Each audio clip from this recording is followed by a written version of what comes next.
Thank you everyone for being here tonight. I'm going to begin my talk with this poem that I think is just so poignant and appropriate as far as setting the tone for where we are tonight. Obviously the title of the poem is Go Outside and Look at the Moon. I think every human being eventually has a moment standing outside in sweatpants that have lost the will to be pants, holding some receipt from the universe that says, surprise, this too is part of it. And then the sky bruises purple, and the air touches your face like it knows your whole story. And suddenly you realize the dirt, the breath, the strange little bones in your hands, the fact that we are here on a floating rock paying bills, missing dead people, loving living people, all of it is astonishing. And still the moon clocks in. No applause, no note from management, just the moon working nights, packing silver lunches for every dark thing that still has to rise. Tell me that this isn't holy. I know people who believe in tarot, therapy, manifestation journals, and waiting exactly 11 minutes before texting back so they don't appear emotionally available. But underneath it all, the prayer is the same. Please let me be loved. Please let me be forgiven. Please let this strange little life mean something. What is this place? This unbearable tenderness of being alive long enough to watch steam rise from coffee in winter like a soul practicing leaving. The older I get, the less use I have for certainty. Certainty has never made me pull over because the sunset looked like God dropped peach jam across the sky. No, it has always been awe. Awe was the first church, before steeples, before committees, before rules. Awe stood there with wild hair and muddy feet saying, look, look again. Look until looking becomes love. And maybe gratitude was never meant to sound that elegant. Maybe gratitude sounds like, thank you, body, for dragging me through this world. Thank you to the dogs who greet us like we've just returned from war and not Walgreens. Because the truth is, this life is devastating and ridiculous and still. We plant tomatoes even through grief.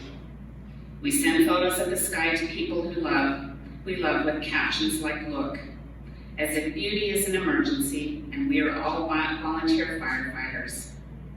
So here's to the tender-hearted weirdos, the accidental mystics, the ones who know despair has a mouth, but so does laughter. May we never stop being ambushed by beauty.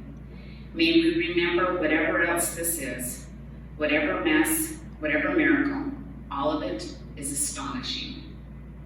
That we are here, that we have loved enough to be ruined, that the moon keeps showing up, so pass the bread and go outside and look at that moon.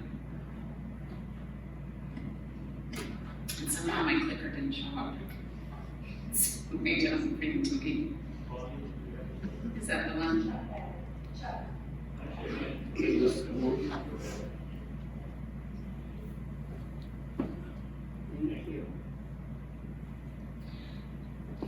So I read this poem because it puts into words that life is devastating. It's ridiculous and still astonishing too. I know what it feels like to love enough to be ruined, and what it feels like when the moon still shows up anyway. As you know, my name is Vicki Warner, and tonight I'm here to share my story about what happens when loss cracks you open and what you find inside when it does. So welcome to When Loss Becomes a Path to Wholeness. In 2012, I had a near-death experience where I died for 8 minutes. And 2 years ago, my amazing husband collapsed and died in front of me. And sadly, 4 months later, my only son passed away too. My talk is about what came afterwards. Not just the grief, but the slow and messy, and yes, sometimes beautiful process of becoming whole again. whether you've experienced loss before or you know somebody who has. I hope something in my story will meet you where you are today. So my story. I died December 16th, 2012 at 6:52 p.m. There were no nurses rushing around a bed trying to revive me. It was just me alone in my bed. But I want to share a background as to how and why my body broke down in the first place, which caused my near-death experience. I was married to a medical doctor who was an OBGYN, and before we married, he, as a practicing physician, he developed stage 4 malignant melanoma, where he was given 6 weeks to live. He had 3 lesions on his spine and 4 on his brain. And rather than dying, he got on his knees and he prayed, and he asked for healing, knowing that he was not going to pass away. In his prayer, he was given the message of Dr. Hulda Clark. He practiced traditional medicine and didn't know anything about alternative medicine at the time. But he listened to the prayer and reached out to her at the time. For those of you who do not know who Dr. Hulda Clark was, she wrote the book, The Cure for All Cancers and The Cure for All Advanced Cancers. She also was quite a threat to big pharma in the traditional medical world in the United States, and so I ended up practicing down in Mexico. Well, he followed her suggestions, and he was able to recover his health fully, and this set him on his own journey and his own path of leaving traditional medicine and moving more into a alternative medical route, where he was assisting a lot of his patients with their own healing journey. Unfortunately, this put him on the radar of big pharma and the federal government. And so when I was 11 weeks pregnant with our youngest child and holding our 1-year-old in my arms, 6 U.S. Marshals entered our business and handcuffed and shackled my husband in front of me, putting him in prison for 5 months for a crime he did not commit. You can imagine that was a horrific experience for me. And he was my OB, and I needed him to come home to deliver our baby. But once we were able to get him home, the goal with the federal government was that they didn't want him to practice medicine anymore, so he was forced to relinquish his medical license, although he was eternally a healer. And so he ended up opening a nerve store, and he was also a really brilliant medical intuitive. And so he saw patients for many years, but obviously the language had to shift to a client relationship. Well, this caused me an enormous amount of maladaptive stress. I lived in chronic stress every minute of every day, having the feds show up at my door when I was pregnant, having patients who wanted to have him as a medical doctor, and all of the other elements that threatened my nervous system and my brain into a sense of feeling safe again. I didn't feel safe that my husband wasn't going to be taken from me again. We spent years trying to heal, and in my nervous system specifically, and I just chronically kept wearing my body down more and more all of the time. I wasn't sleeping well, I had chronic nerve pain, digestive issues, panic attacks regularly, and ended up developing a very large number of food allergies and food reactions. Eventually we ended up doing a food test, and we tested for 500 foods, and I was severely reacted to 492 of them. So my digestive system was completely at rock bottom. And in 2012, we had the opportunity to go to Peru to do an ayahuasca journey. I was really seeking for some healing. It was quite a toll on my body with the stress and the PTSD that I developed through all of this. And when we were in Peru, Scott had an amazing experience. me not so much. I ended up getting very sick and should have been hospitalized, but I wasn't. But we returned a couple of weeks later, still not feeling well. And in a couple of weeks later, in August of that year, my daughter moved away to university. That was very stressful for me, but my brother and his family moved into my home the same weekend that she left. We hosted them in our home while they were building their own home. And it just continued, my environment just kept creating more stress for me rather than any healing. And then in November of that year, my younger sister was giving birth to her baby, and my husband and I were assisting at a home delivery for her. And I was a doula at the time, helping assist her, and so she was bearing down with these. Before she was actually bearing down to deliver, she was in transition, and I was doing these counter pressure points with her, and suddenly all of my life force left my body, and I collapsed to the floor. And my sister looked at me during that labor, and we caught eyes, and she looked at me and said, "Vicki, I'm going to need you to be here for me." And by God's grace, I was able to reanimate to the degree that I could be there present, but that was definitely an alarm bell that something wasn't right. Moving forward, my system was still breaking down significantly to the point where I was shaking violently about 8 to 10 hours of every day. And my young children had to lay across my legs at times to keep me from shaking off of the bed. Everything that I ate, nothing was being digested. It was processed. I would either be vomiting or it would leave my body as if I had just swallowed it. Every single thing in my body was clear signs that I was breaking down. Now, my husband was a great medical doctor and was doing all that he could at home and for me. And, like I said, we own an herb store, and so he was bringing supplements and other things to help me, but alarm bells were saying something wasn't right. And it got to the point where I pled with him. I said, I think you need to take me to the emergency room because I don't think I'm going to make it through the night. He agreed to do so. We got to the emergency room, and I don't know if they thought that I was there for some kind of fix or whether I was some kind of addict. Again, I was shaking quite violently all the time, and it was out of my control. These stomach seizures that would convulse my body pretty intensely, that lasted for hours and hours each day.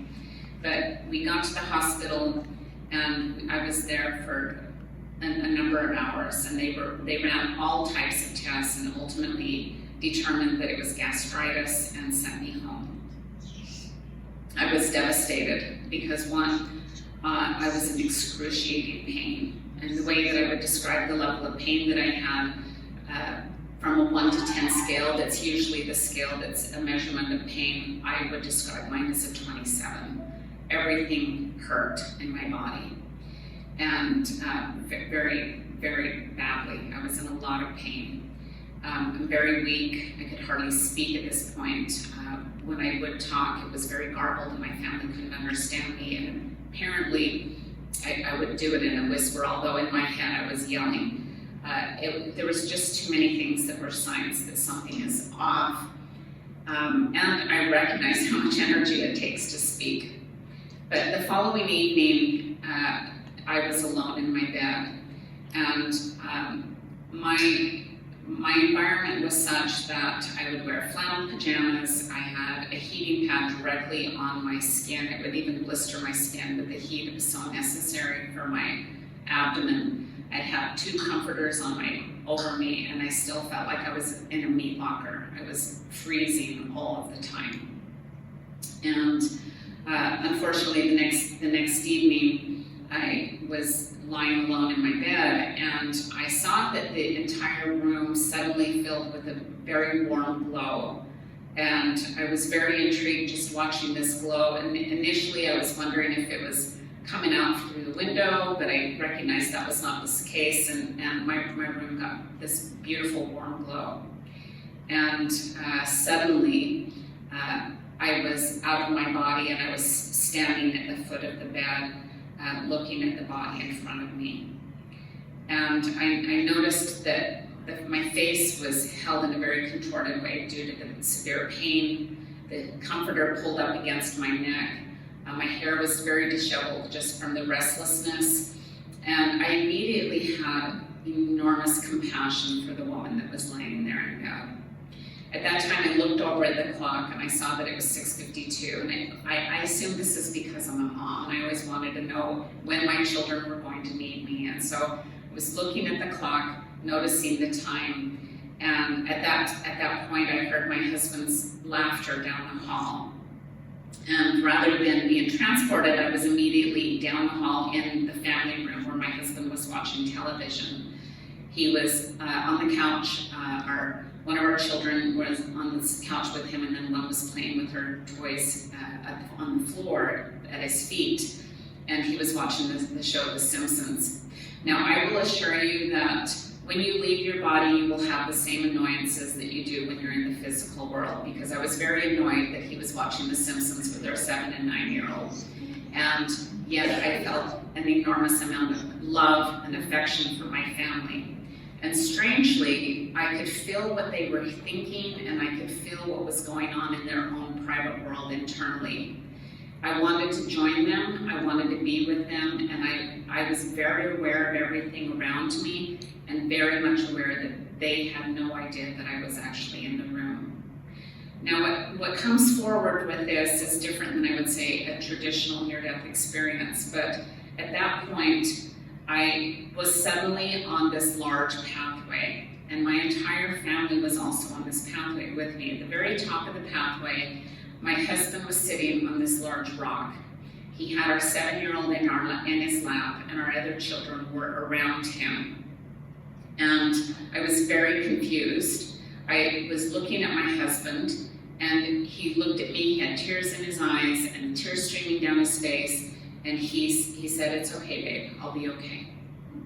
And I responded, "Okay, with what? I'm not okay. What's happening? Where are we? Why are we on this pathway?" And I moved my attention to my oldest daughter, who was also crying, and she had tears streaming down her face, and she nodded and said, "It's okay, I'll be okay too." Well, this carried on to my daughter, to my son, to my 9-year-old daughter, and each one of them said that they would be okay. And then I moved my attention to our 7-year-old, who was in her father's lap, and I could see that she was frozen in fear. And I could also see that she was unable to even respond. She just looked at me and then buried her head into her father's chest. As this was going on, there was a force bigger than me that was moving me away from my family. And further along the path were my parents and all of my siblings. And I locked eyes with my mother first, because that's what children do. And she said, "I love you and I'll be okay." And each one of my family said that as well. Behind them were extended family, and then beyond them were friends and associates and other people that I knew. And it was like every person that would be impacted with my passing over were all there to tell me that they would be okay. Nobody begged me to stay. Nobody told me that I would be missed. The only answers they ever gave was, "I'll be okay." And beyond that, I moved forward, and in front of me was a very large building. Now, the only way I could really describe the nature of this building was the archetype of maybe a Disney haunted mansion. It was 2 stories tall. It had sharp spires on the roof. There were black ravens looking down at me, and everything was dilapidated and dark. The fence was broken down, the gate was actually off the hinges, the tree was dead, the bushes were all dead, the grass was dead, and it was very dark. Now, I will tell you, in my normal life, you will never find me in a haunted house on Halloween, ever. I do not gravitate towards anything frightful. but I wasn't scared by any means. I was just intrigued, and I had no control because something was moving me forward. But as I entered through the gate, everything immediately transformed. The sharp black spires on the roof moved into a golden white dome. The birds that were on the ravens looking down, they turned into white doves, and the shutters on the windows corrected themselves. The gate completely corrected itself. The tree became alive and blossomed, and everything, beautiful flowers bloomed, and I saw that the grass became this beautiful, vibrant, and I could feel love emanating from every blade of grass. I could also hear beautiful, soft music that was very, very, very subtle and very gentle, but love was emanating from this building. As I entered the threshold of the doorway, I was met by 3 beings of light, and they all looked very, very similar. There was one that was specific, the one in the middle was the one that was there to basically give me the introductory of what was taking place. And I would call them maybe the welcoming committee. But they told me that I had left my body due to severe trauma, and that the path was my soul's representation of my journey home. They told me that they all said they wouldn't miss me because none of my family's consciousness was aware that I was crossing over. And they also said that there are many layers to the physical embodiment. We are not just a single one layer of our form here, but the form that was with me, we have our energetic body, our emotional body, our mental body, our astral body. Well, the body that was moving forward looked just like the one in bed, but thankfully it was no longer in pain. As they were describing that, they said that this layer of my body was severely damaged due to the trauma. And in that moment, my frame completely dropped off of me, and my body looked like a crumpled up outfit on the floor with no structure or form, which was a very unusual thing to see. And when I looked down, I looked exactly like them, this illuminated light being. At that time, there were 3 more beings who entered the room. 2 of them picked up my discarded shell of my body, and the 3rd one came in carrying a crystal bowl of water with a crystal sponge, a soft crystal sponge. And they began bathing that body and offering healing to that body. When they finished that, they moved me to another area of this building. And in front of me, there were 3 large statues, approximately 14 to 15 feet tall. They were very bright and illuminated and very beautiful with a lot of precious gems. Beyond those 3 was a darkened hallway, and I was cautioned right then that they told me if I chose to cross through that barrier into that hallway, that I would not have an opportunity to return back to my family. But they moved me forward to these 3 statues, and in the 3 statues, they said I was being given 3 gifts. And the first one was the gift of sight. At that moment, there was approximately 150 videos that played surround sound around me. And as I would move my attention to one of the videos, I would see my daughter, my older daughter, doing the hair of her younger sister, getting her ready for school. And I would pull back out and I would see another video of where my son was growing up and he was getting ready to move away to college. And then it would pull back and I would see my husband, that he pulled back from family and he became very reclusive due to the loss of my loss. And then I would pull and see another video of my mom and my sisters begging my husband to come and be part of family events, which he refused to do. So each one of these videos were all opportunities that I was seeing how they indeed actually were okay without me. Now there were times that I saw videos of my children sitting on the bed where they would retell memories of me and they would laugh and cry and hold one another, but ultimately they really were okay. Until I saw a video of my 7-year-old. And one of the videos showed that my loss, that she would be momentarily mute. And they told me, they paused that video for a moment and they said that I was an intricate part of her life purpose, and that she would not live out her life purpose if I chose to cross over.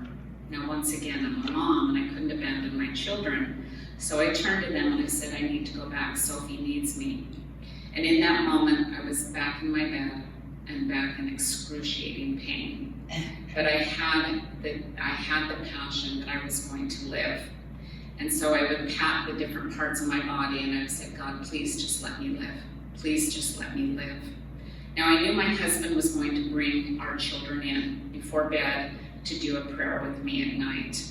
And I knew that that was going to happen soon. And so I lay there in pain and was in the prayer, praying for him, praying for the healing to take place when my husband came in.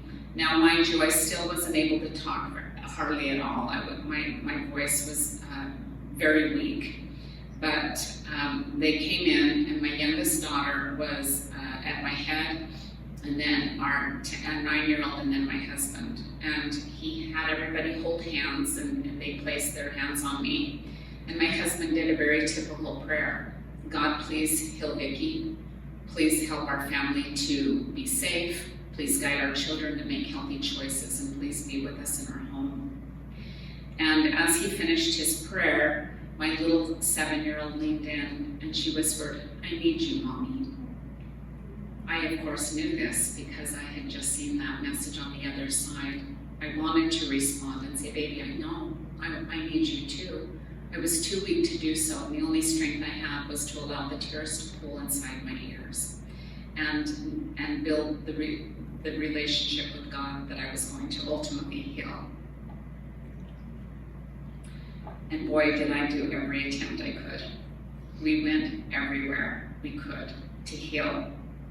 But it took a long time for me to have enough strength. It was a few weeks before I had enough strength to even tell my husband about my near-death experience. And once I had enough strength to even have a conversation, I shared it with him. And then another 2 weeks after that, it was in late January, and my daughter was in 3rd grade.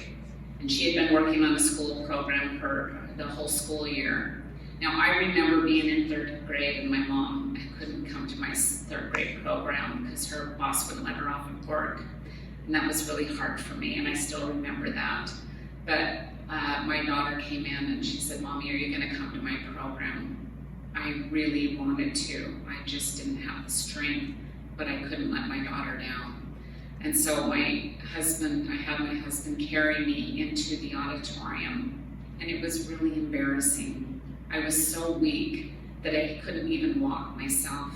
I felt shame that my daughter had to do her own hair. I felt humiliated that people saw me weak. I felt guilty because I hadn't healed and I couldn't figure out why.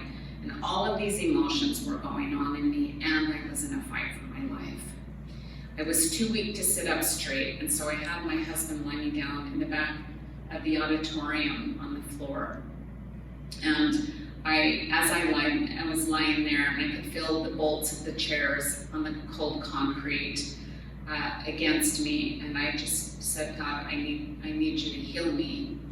And I was still very frightful. I was still suffering with a lot of panic attacks, and I was really ultimately scared somebody was going to come in and late in the show and come in and step on me in my already vulnerable state. But the next day, we had scheduled, and my husband lifted me, carried me onto an airplane, and we flew down to Hawaii, where he had made a connection. He intuitively, we actually didn't even know who we were going to meet with, but he intuitively knew that there was going to be somebody there to heal me. And we ended up meeting with somebody that was told, she said, that I felt like I was here for you. And that's a story for another experience, but we had a beautiful healing that day with her, and she worked with me for about 4.5 hours.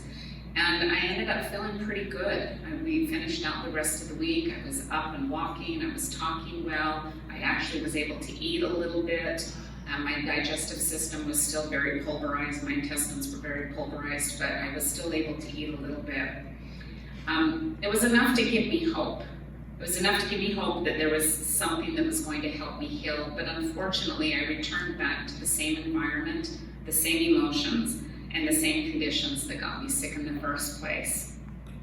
Ultimately, I spent 8 months in bed, and it was very, very challenging, but we ended up, once I started getting a little bit more strength, we traveled around the world for various different healing experiences, and we did experience a lot of them. I'm here to attest that emotions are one of the primary things that need to heal. But then I started leaning into some more of different healing. I kept always leaning into more healing modalities. And one of them that I felt inclined to really dive into is EFT tapping. And I want to confirm, does everybody know what that is? Tapping. Well, for those of you who don't know, it's using the meridians of the body, and the same as like acupuncture points, but tapping on these various areas of the body and acknowledging what is while giving safety back to the body. And all of these tapping points are all points where these meridians all have what's called an endpoint where we are tapping on, but it also connects to our amygdala, which is our fight or flight. So it's giving the body a permission to enter safety. So I started working with a practitioner in 23 one-on-one, and I got my degree as a certified EFT practitioner as well. And working one-on-one with this practitioner was really helpful, and we've been working together for about 8 months. When in January 31st of 2024, I felt like I was ready to face the tiger in the cage, which was the day that my husband was kidnapped in front of me and handcuffed and shackled while I was pregnant and had a 1-year-old in my arms. And we were tapping on this scenario, and I could see very viscerally. I could see that our office. I could see that they wouldn't let me touch my husband. But one Marshall's was his best friend in middle school, and all of these things that we were working with in the tapping. And as soon as my nervous system would get a little bit more dysregulated, we would pull back, and I would calm my nervous system. Well, this event was very fascinating because what I saw in this session was, for some reason, I was holding 2 dice in my hand, and I was on a playing board. And on this playing board, I saw that I would roll the 2 dice and they would equal 7. There was a 3 and a 4, and I knew I needed to proceed 7 steps. Well, I learned in this session what this was superimposed as symbolism to give me a spiritual message, and that message was this was the 7th and last lifetime that my husband and I were going to experience where he was going to be taken from me. And they said the game was life, and they also told me be thankful that it's not the game sorry. Well, we finished this moving forward. I saw that there were 7 lifetimes that I had lost him before, and once we went through to the point where he was taken, we were in the session, and I just said, I just want to know why. Why did we have to go through this? Why did we have to experience such horrific challenges? Why did my body have to break down? And again, I lifted out of my body, and I could see 3 versions of me on this side and 3 versions of me on this side. And we were in this beautiful heavenly realm, and this beautiful woman stepped forward and was speaking to me, and I recognized, I really believe she was my spirit guide. However, that was not confirmed, but that's what I believe was the case. And again, I said, I want to know why. And she said, those other 6 versions of you are not spiritually developed enough to have the consciousness to understand what I'm about to share with you. But you have done enough work that I can share enough with you to give you some understanding. And the understanding is this: not only did we sign up for those challenges, but we requested them. And not only did we request them, God granted us the opportunity to have these challenges. She explained to me that God does not set us up for failure. That if we ended up having challenges that we could overcome, that sometimes those can break somebody and move them back spiritually. She also explained that it's an intricate web of details that the spirit realm has to go through to ensure that specific challenges take place for our growth. Now she's sharing me all of these amazing experiences, and she shows me this blue arch, a balloon arch, much like at a finish line. And she specifically says, you're 6 yards to the finish line. Now I didn't know what that meant at the time, but I was listening. And we were wrapping up the session, and then she goes like this. And she says, I have to tell you one more thing before you go. You're going to experience a significant loss in either March or April, but you're going to be okay. And I went, okay, fascinating. Really kind of hung up on the idea that we chose this and requested it. So my attention's a little bit right there.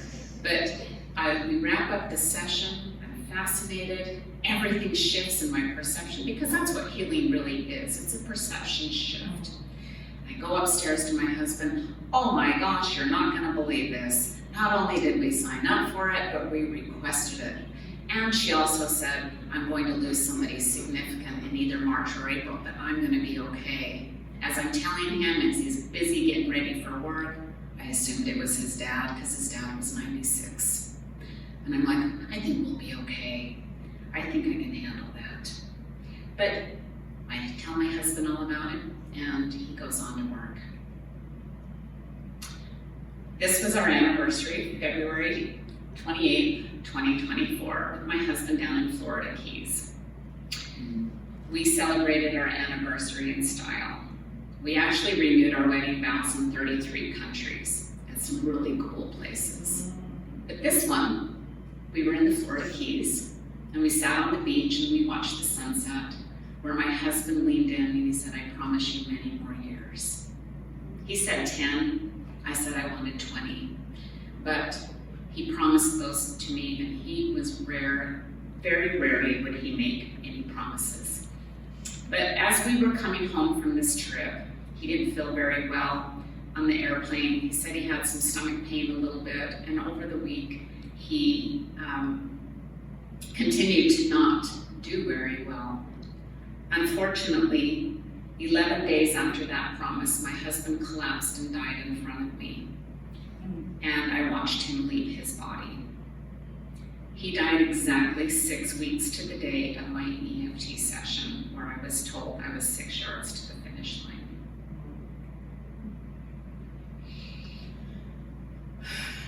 Week 1.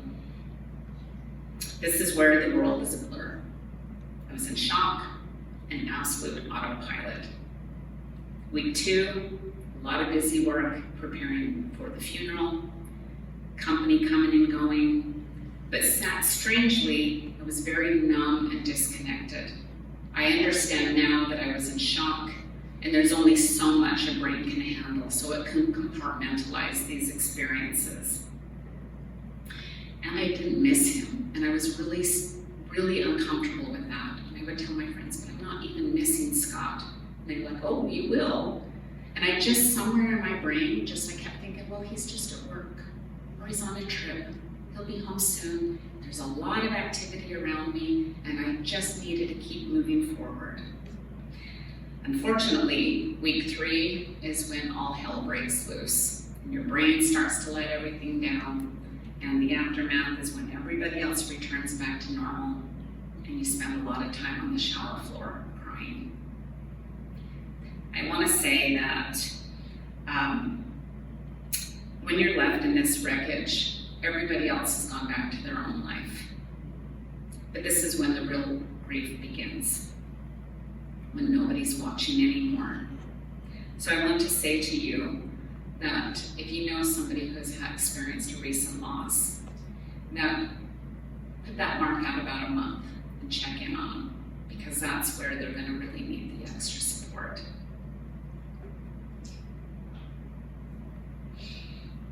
And God was continuing to speak to me, because my husband died March 11th of 2024, 2 months later, I was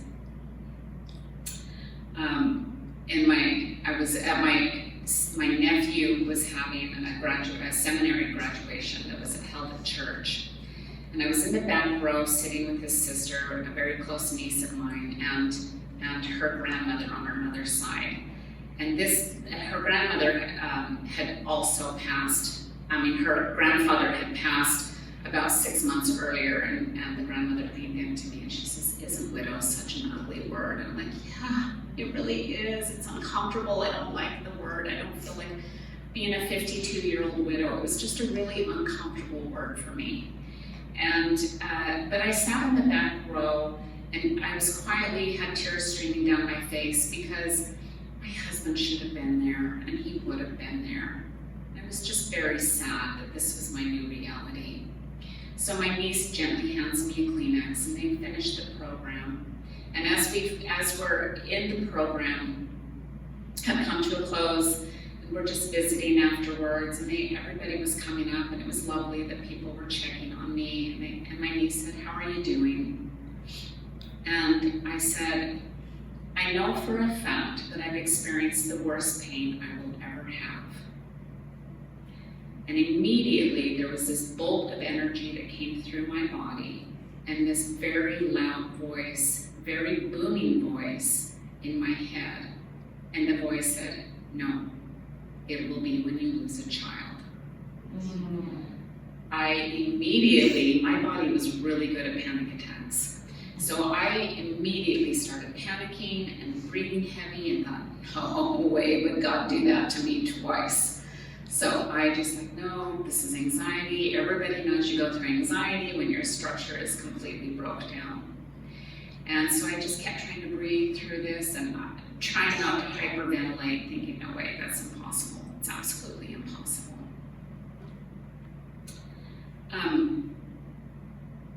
Sadly, 2 months later, my precious son did a psychedelic mushroom journey that didn't go well.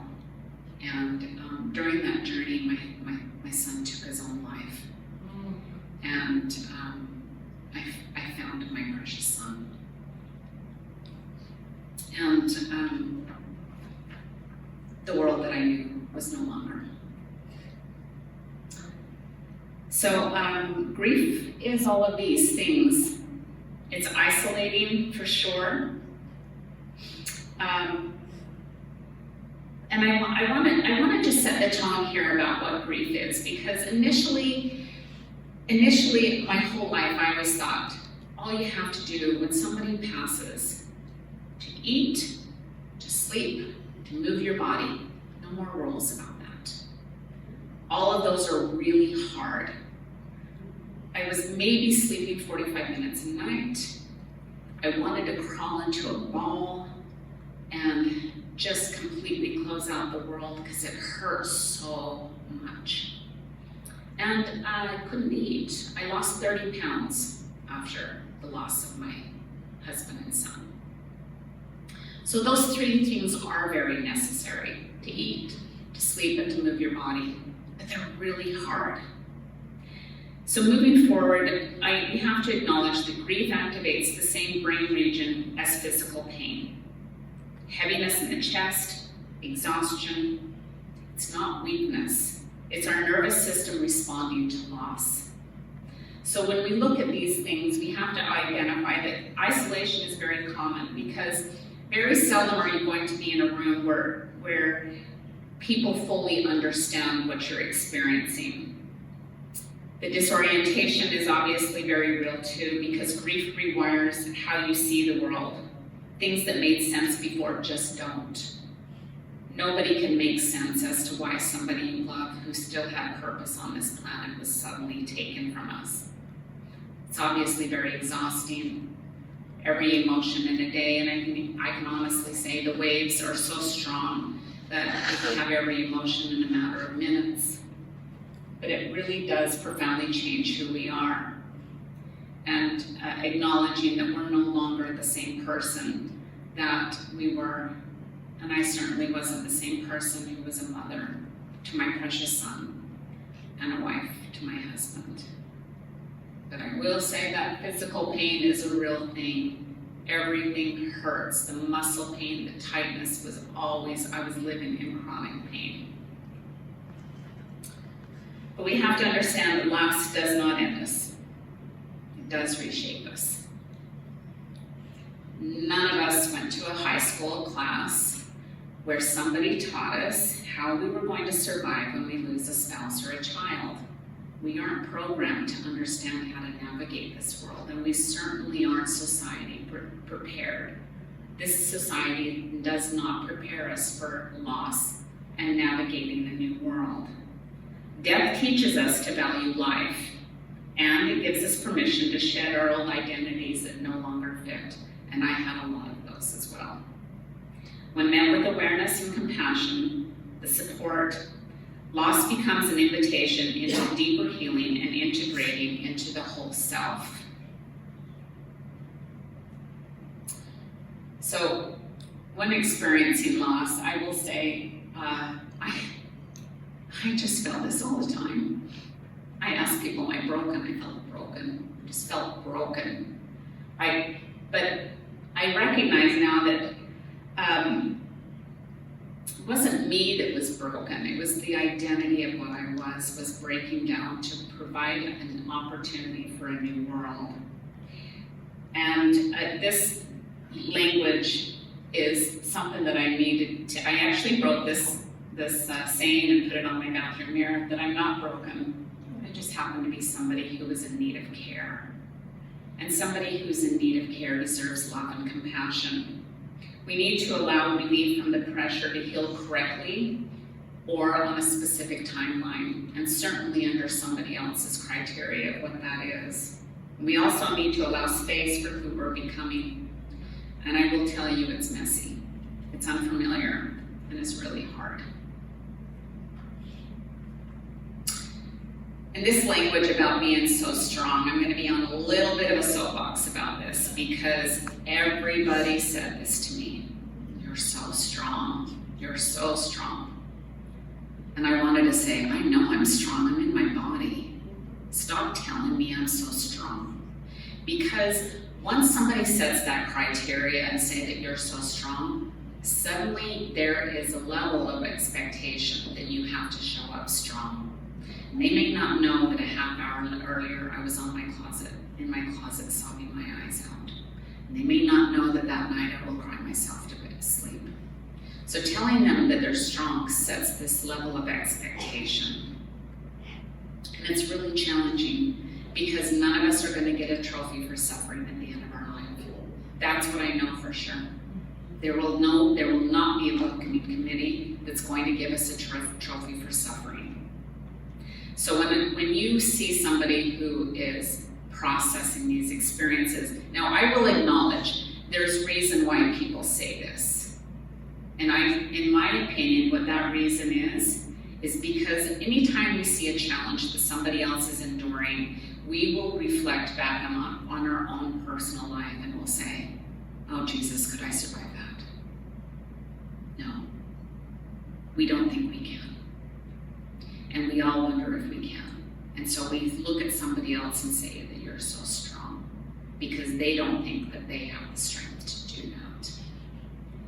A better way to show up for others is to simply say, you're safe and you're going to be okay.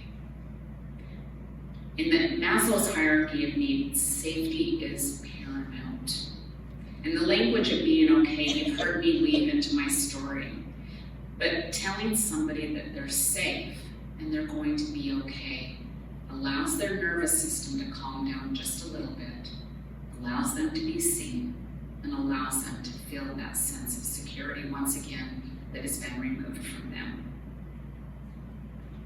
So when we take small loving actions that help us to restore wholeness over time, this encourages those who have experienced loss to sit in it and allow themselves to decide where they want to go from here. The rug of reality has been pulled out from underneath us. We get to write our own rules about what that means for us. Healing after loss is built through consistent, gentle choices. You do not have to do everything, and you certainly don't have to do it all at one time. Just one loving action, just one loving intention, leading in to a healthier new identity. Don't worry if it's right or whether you're failed, because guess what? Life failed you already. Failed your expectations. It failed your view world. And you now have to have a way to navigate through all of that. So make a deliberate intention to smile and to laugh again.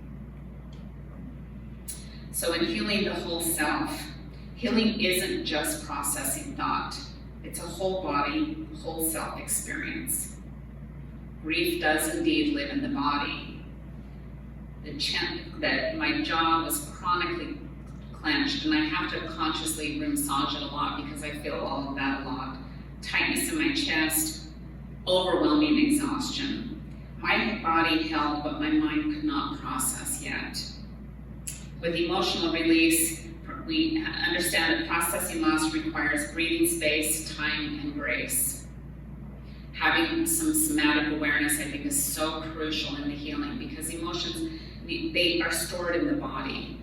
So modalities such as EFT are ones that are very supportive. Any breath work, massage, and daily music. EMDR, daily movement. EMDR is another one that's really beautiful modality. Any modality that acknowledges the relationship with the body is going to be very helpful. And compassionate presence. The people who helped me most were not the ones who tried to fix me. They were the ones who sat in the silence with no agenda and no timeline. They just held space and allowed me to process what my body was feeling. So healing the whole self means honoring all of it, the body, the emotions, and the awareness, and the people who hold space for you as you do so. So using the language of moving on was very hard for me, and it scared me because language really matters. And when we say languages as moving on, it implies leaving behind. It was leaving behind my husband. It was leaving behind my son, but it was also leaving behind who I was in the roles around them. So I needed to shift the language to moving forward.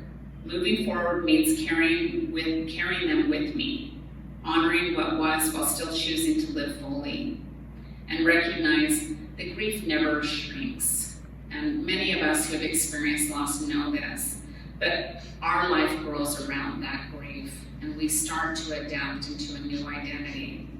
Moving forward gave me permission to keep going without the guilt, to laugh again without feeling like I was betraying their memory. And understanding that wholeness isn't about bypassing what hurts. It still hurts, but it comes from listening to what pain is trying to give birth to. Wellness was never about getting back what I lost. It was about honoring what remained. My near-death experience taught me that my value wasn't in my deeds. I had value because I exist. We all have value because we exist. Losing Scott taught me deep compassion for pain and for the loss. The world was hurting, and I recognized that. And I'll be honest with you, when I first lost him, and I had the feeling initially that nobody would understand that pain, it didn't take very long for me to recognize, yeah, the world feels that pain too. All of us have experienced loss, grief, fear, and isolation. Losing my son taught me that the act of survival itself is an act of courage and the depth of my resiliency. Losing both of them taught me to never again fight for a seat at someone else's table. I get to choose the table where I sit, and I get to choose who gets to be there with me. Wholeness doesn't mean the pain is gone. It means I've made room for the grief, the love, the lessons, and the joy that still finds me. But I will be honest, it's been very challenging for me to understand what are the rules. What are the rules as we navigate this? What are the rules that I have for myself, my beliefs, my expectations, my children's beliefs and expectations, society's beliefs and expectations? I knew that I had a very large lens around me. Many people were watching me, and I really do appreciate that. In fact, when my husband was he was a very well-known speaker and author himself, and a brilliant medical intuitive. He had a very large client base. And after my husband's passing, I received over 6,000 people reached out to me, and that was a lot. 6,000 people who were praying for me, and I appreciated that. Social media, I would update things because I knew a lot of people were paying attention. I also knew it was because many people didn't think that they could ever survive that, and I appreciate the compassion. I appreciate the prayers, and I appreciate that other people were thinking of me. I certainly didn't want anybody to think of me from a space of pity, but just acknowledging that I was also just an individual trying to do the best I could. But I was still always questioning, what are the rules? Because nobody gave us a handbook. None of us know what the rules are as we navigate. We're all winging it. We're winging it as parents, we're winging it as relationships, we're winging it at work, and we're certainly winging it when we're a widow and lost a child.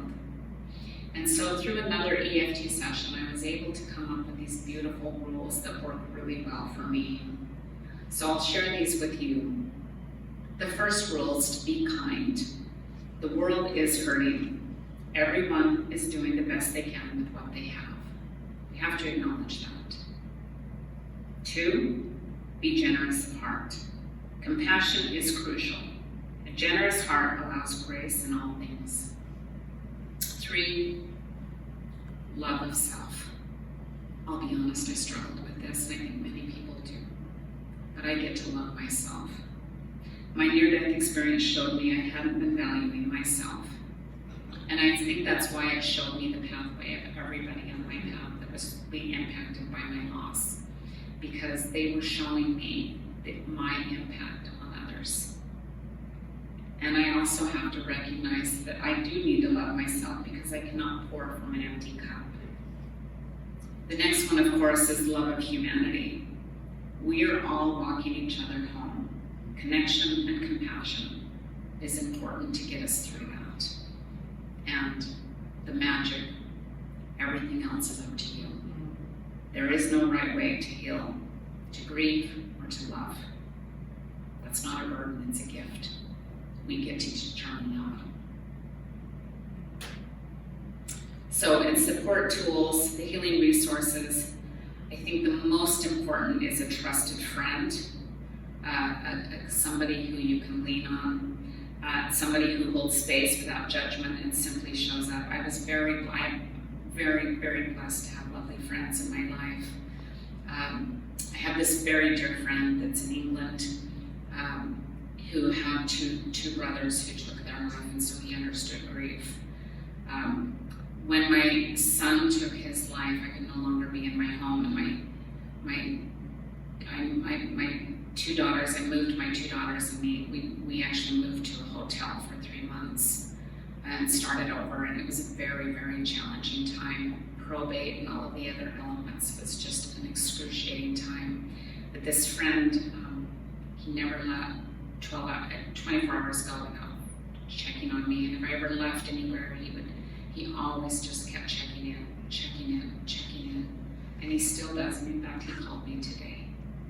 And so this is having a friend who just remembers, and you know, the beauty about loss is we know what it's like to hurt, and so we're really good at following through with other people. So remembering anniversary dates, death dates, dates that hurt, remembering those things and checking in with people is really great. I also have this friend I've considered my soul sister for many years, and when I went to my first anniversary without Scott, I couldn't think of a better place to be, so I reached out and asked if I could go stay with her family. And for 4 days, her family just enveloped me with love and healing modalities. It was really lovely. So I've been very blessed to have that support. I also have an incredible family, and my siblings all rallied up. My mom, it has been a monumental force that I've been so blessed with. I have 6 siblings who are remarkable. So I'm grateful for that. 2 of my sisters, every day, the second one I have is walk and talk. My sisters refused to let me ever go to bed without walking. And there were times I didn't want to, and they said, yeah, you're getting up. They knew.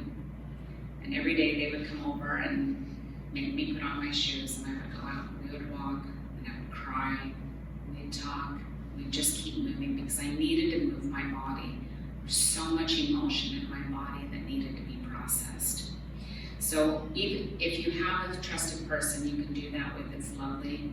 Another modality that I suggest is from a walk and talk, from a personal standpoint, is when you have a lot of emotions that need to be processed, set a timer and get on your shoes and walk for 15 minutes at least, and just get everything out. Say it out loud, cry, do wail, whatever, talk to God out loud.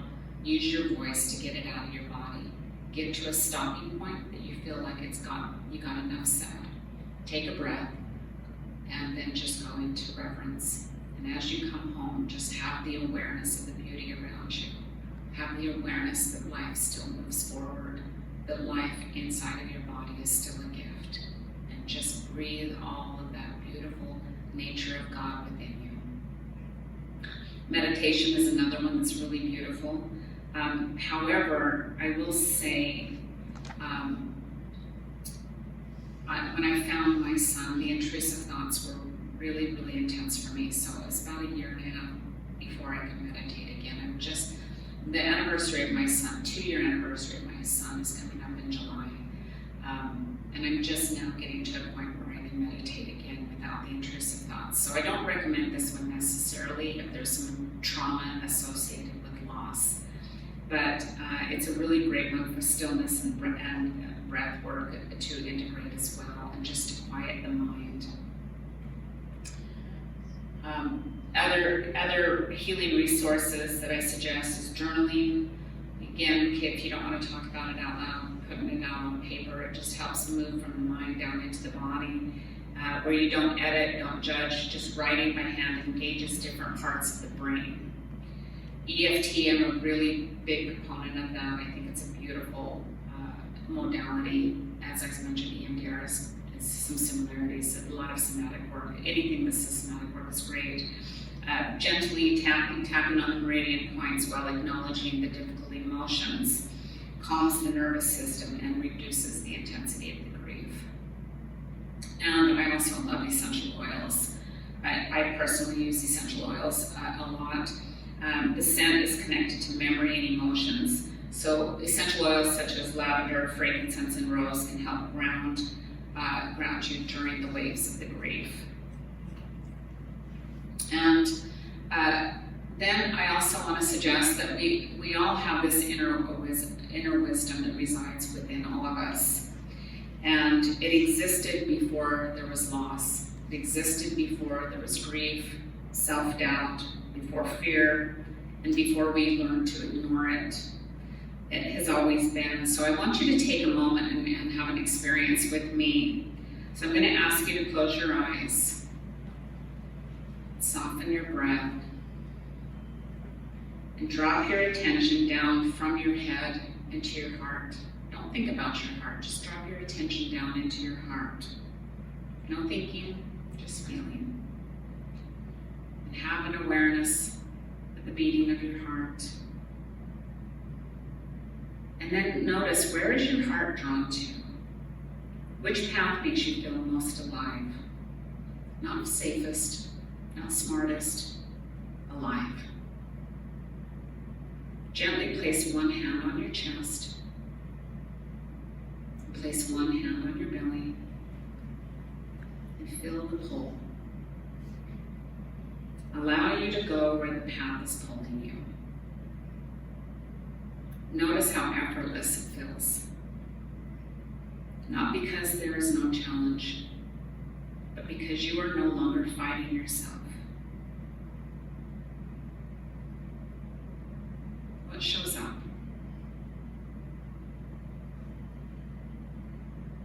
How does that make you feel? Where is your attention drawn? Now I'd like you to move both hands over your heart and softly say within, my body knows. I trust my body. I am guided. I am supported. I am steady. Let those words settle in. Feel your breath. Feel your heartbeat. And recognize the path has never been outside of you. Your body has been carrying the map all along. Notice the space between one breath and the next, and the small moments of stillness. This is how we begin to hear our own intuition once again, and our connection with our higher self, as we trust life to carry us. And take a final breath into that moment, and then come back and join me once again. Something so simple can reconnect us and ground us into our own truth. I want to thank you for being with me tonight. My book is available out here for purchase. I also have a QR code if anybody wants to click on that. You can purchase it through Amazon. But I do have copies that are available here, and I can sign that as well. My website is also available, vickywerner.com. I'm a past life regression therapist and an EFT practitioner. I haven't updated, I've been busy the last couple of years, but I haven't updated that completely, but I would love to hear from each of you. And again, thank you for joining me, and I think we can open it up for some Q&A if anybody has any of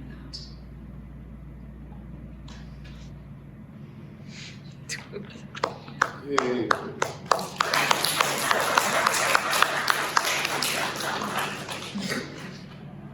I'd like to just start with asking those that have experienced this, if you feel that what you've gained from it can help you move forward in your own life in a better way.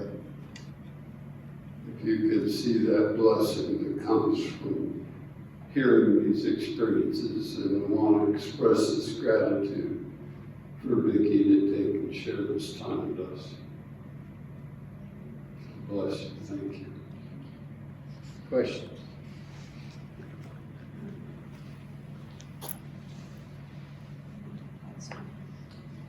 Hi. First, thank you for that. It was very captivating and poignant for me personally. I think my question is that it appeared that you had a lot of support. What if you don't have that? What if everyone falls off? What do you do then? Yeah, my message around that, for some reason I am very blessed to have the support that I have. And like I said, I still feel alone a lot, of course, because the heavy lifting, like I said, with probate, or the heavy lifting of just life itself and navigating as a mother and trying to compensate and things like that, people can't show up for everything, but I am grateful that I have got somebody that I can lean on. I personally would suggest when somebody doesn't have an outside support system, when there's a void with that I think it's really healthy to consider doing some volunteer work. And so doing volunteer is something that is a passion for yours, working with animals, working with children, working with somebody who is in a vulnerable position is really helpful. One, it gives us perspective, because again, we do notice that others are hurting as well, and it gives us permission to meet somebody where they're at. But when we offer support, we start building a community again. Another option would be if there's something that you enjoy. I always wanted to do, I kind of always wanted to learn piano, and I never learned piano. And so after the deaths, I found a piano teacher and I started taking piano lessons. there's something that you've always wanted to do and never gave yourself permission to do that, now's a really good time to do that because you get to rewrite your path. So suggestions would be volunteer work, finding a community of like-minded things. There's Facebook pages for nearly every activity, every possible thing. So start looking on social media, opportunities for that. And I think it's very common that we potentially can look and go, why isn't anybody noticing me? And a beautiful opportunity to shift and say, who else can I notice? And you know, I say this because when I was married with my husband, there were times that I just recognized that, I use this example because when I wanted him to rub my feet, I knew that I'd get a much better foot massage if I started rubbing his feet first. And so I would massage his feet and he would naturally pick up my feet and start massaging those. So I just think that applies in life as well. When we want something and we have a void, go do it first and let nature bring it back to you. That's very powerful. Thank you. It's funny, just yesterday I thought, I want to play the pianos. Nice. Sorry. Nice. Yeah, I'm not amazing at it, but I'm learning and I'm proud of myself for that. You talk about the fact that when people look at you and they say, you're so strong. And as far as I'm concerned, strength is power. And you can't diminish being strong. You can't diminish not having that strength when you go through what you went through. To hold on to that strength, to hold on to your courage, to hold on to who you are, that is the answer. We don't diminish strength. Thank you. We can't. Yes, thank you. I appreciate that, and I do acknowledge that. I'm grateful when people say that. It just the expectation around that was a little bit challenging, but thank you so much because yeah, you're right. I am strong. I am strong.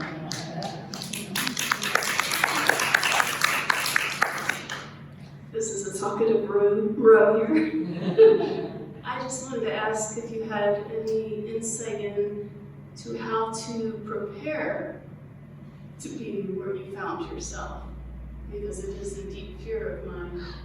I have helped others through it, but I guess I live somewhat in fear of the future.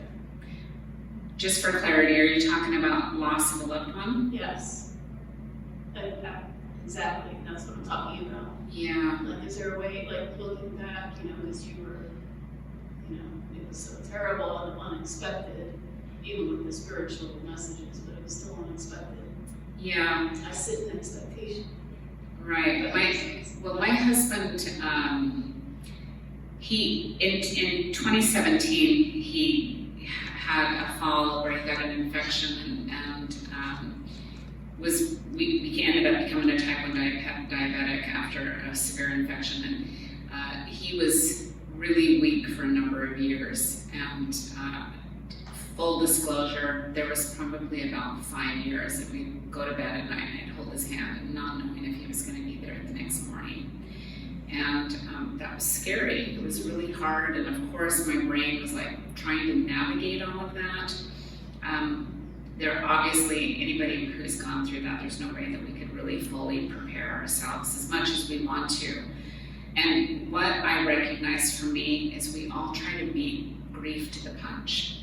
That if we push hard enough, and we go fast enough, and we accomplish enough, and we try to cover all of the bases. We actually tried to cover all of the bases. In fact, we ended up having, we had 3 separate trusts that were set in place. One of them, the person who did it disappeared and we never received it. One of them got misplaced somehow, and then the primary one, unfortunately, my husband didn't sign the last page. And his children took me through one of the most brutal probate cases the attorneys have ever seen, and pulverized me. I just am actually just finishing up probate. So how do we prepare if you lost a loved one, specifically a spouse? Emotionally, the emotional preparation. Okay. more than one. I do have a little bit of soapbox about probate. It's awful.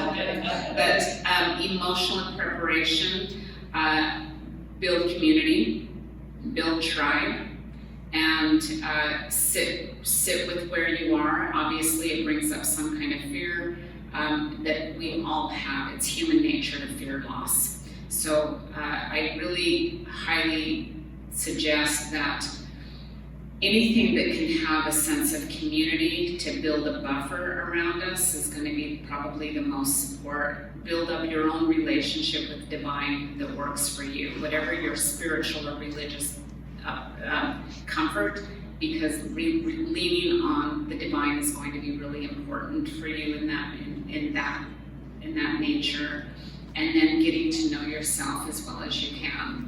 Because I think women specifically, we tend to bypass ourselves a lot. And so learning who you are and how you navigate, have an awareness of how you navigate other experiences in life will be an indication of how you navigate that. And again, as I mentioned through that session, God doesn't set us up for failure. And that the divine isn't offering support when we're 7 for something that we're going to need when we're 47. It's going to show up when we need it, and grace will show up. And God bless you.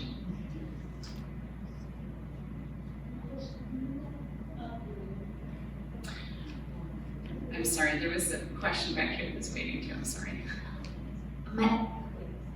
Hi, thank you for sharing your story.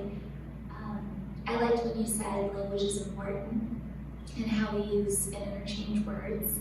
And I wanted to also say something about being strong. Sometimes it's falling apart and being emotional. That's real strength, and I feel like we don't show that sometimes. But thank you for sharing your story. I was wondering if you have had any messages or insights from your husband from the other side about why you think you may have chosen this for 6, 7 lives. Well, primarily the reason why was for soul evolution and to deepen my resiliency and compassion and have a deeper sense of love. But I was told that when we embody in lifetimes where we sometimes we do choose lifetimes that aren't exceptionally challenging, maybe because we had a lifetime that was really challenging, we kind of need a little bit of a pass again. But for evolutionary purposes, we, coming from the language, that we actually have more spiritual development in the physical realm than we do in the spiritual realm. And so this is where we have boots on the ground. We look at the earth as a school, that this happened to be the lesson that my soul chose to learn. Thank you.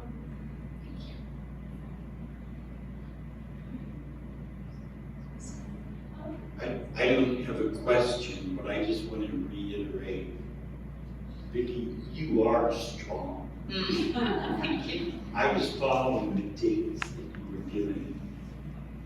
And I realized, you're talking about 2023, 2024. That's only 2 years ago. Yeah. And you are up there doing what you're doing. Thank you. I stood on that stage a couple of times in my life, and I had to have my ST together. And you had it incredibly together. I just had to say that because I have intense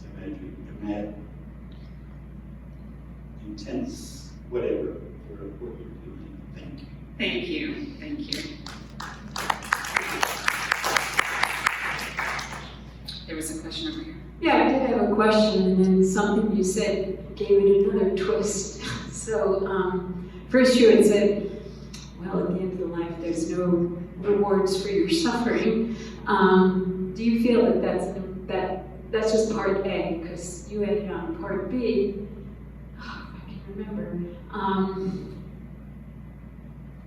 Yeah, like if it's like if there is a release and a relief from a life of suffering, or as the lady over here had said, or not having support and feeling Well, geez, this is pretty destitute. You know, how do you have a sounding board when you're trying to do that for yourself and with others? The distortions just seem so odd. Or is it just, do you really feel maybe the rewards are, like you said, is that it does develop a resiliency?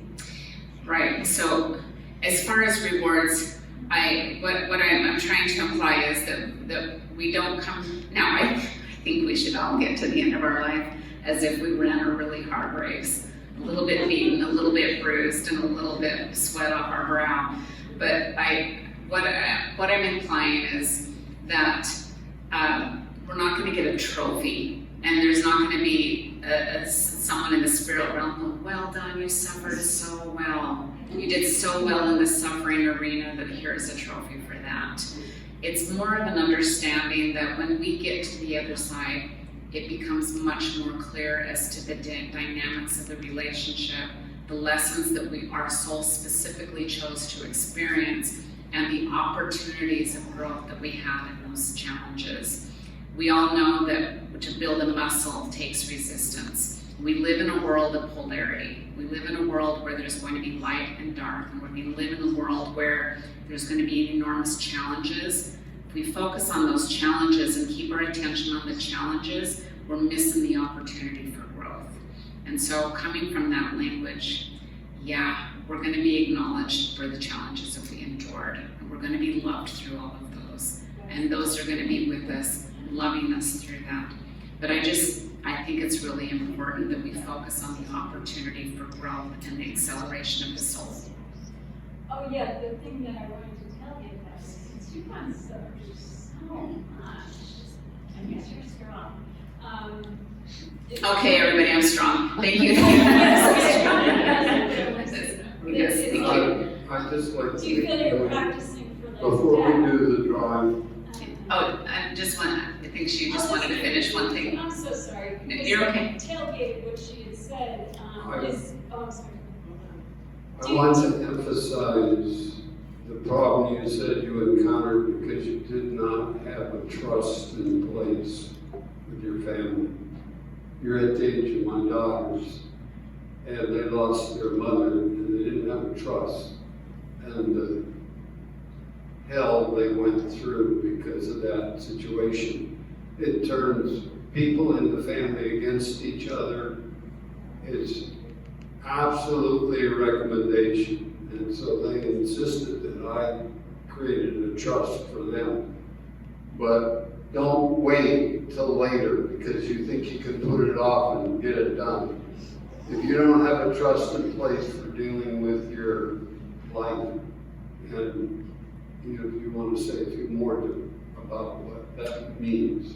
Yeah, I just think it's really, really important. I was a stay-at-home mother, and so my Scott Warner estate didn't equal Vicki Warner life, although it was my life. And my adult stepchildren made it their mission to try to destroy me, and I'll leave it at that. But it was a very, very, it's been a 2-year process. A horrific, expensive process where people do the worst part, and we think beautiful things come through grief and loss, and it does, but a lot of old stories that are not healed will come up too. So I do think it's very important that we still have to take that into consideration. Thank you. Thank you. Thanks, Vicki.